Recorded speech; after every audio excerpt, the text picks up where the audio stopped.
कुंडली का एक ऐसा योग जिसको शायद कोई जानता हो।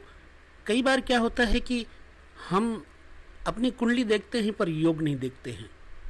हम आपको एक ऐसा योग बता रहे हैं, यदि आपकी कुंडली में वो योग है तो आप चाहे जितने धनवान हो लेकिन दरिद्री हो सकते हैं। जी हाँ, इसको कहते हैं दरिद्र योग।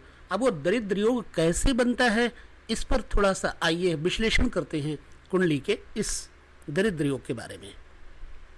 देखिए बंधु, लग्न या चंद्रमा से चारों केंद्र स्थान, जैसे एक यानी लगन, चतुर्थ, सप्तम और दसम घर खाली हो, यानी इनमें कोई ग्रह न हो, या उन चारों केंद्र स्थानों में पाप ग्रह हो तो भी दरिद्र योग बन जाता है। तो यदि दरिद्र योग में जन्म लेने वाला व्यक्ति चाहे अरबपति के घर में जन्म ले तो भी उसे जीवन में दरिद्र जीवन बिताने को मजबूर होना ही पड़ता है और आजीविका के लिए दर दर भटकना पड़ता है। तो विद्वानों ने इन योगों के अतिरिक्त और भी कई दरिद्र योग बताए हैं, उन पर भी थोड़ा सा देखते हैं। नंबर 1, चंद्रमा सूर्य के साथ अगर नीच राशि में ग्रह से देखा जा रहा हो और पाप अंश में हो तो दरिद्र योग बन जाता है। लग्न में क्षीण चंद्रमा से अष्टम स्थान में पाप ग्रह बैठा हो और लग्न पर शुभ ग्रह की दृष्टि न हो तो भी दरिद्र योग हो जाता है।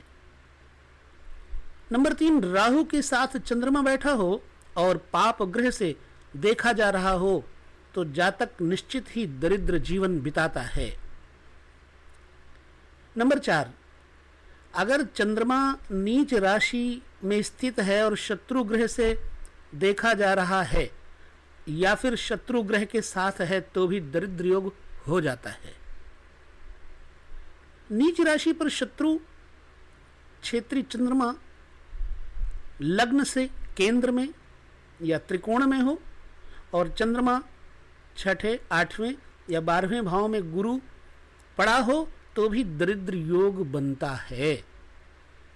छठा योग एक और है कि अगर पाप ग्रह के नवांश में शत्रु ग्रह शत्रु दृष्ट चर राशिस्थ या चर अंश में हो और उसे गुरु न देखता हो तो भी दरिद्र योग होता है और ऐसा जातक पूर्ण दरिद्र जीवन बिताता है।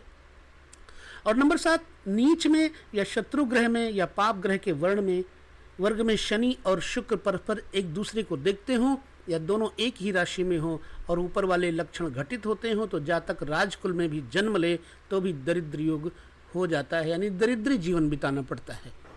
मैं ये नहीं चाहता कि कोई दरिद्री हो, लेकिन ये आपको समझाने के लिए बहुत छोटा सा ये व्याख्यान दिया है और इस छोटे से व्याख्यान में छुपी हुई है आपके रहस्य कुंडली की। पूरी तरह से आप अपनी कुंडली को देखें और समझें क्या दरिद्र योग तो नहीं है।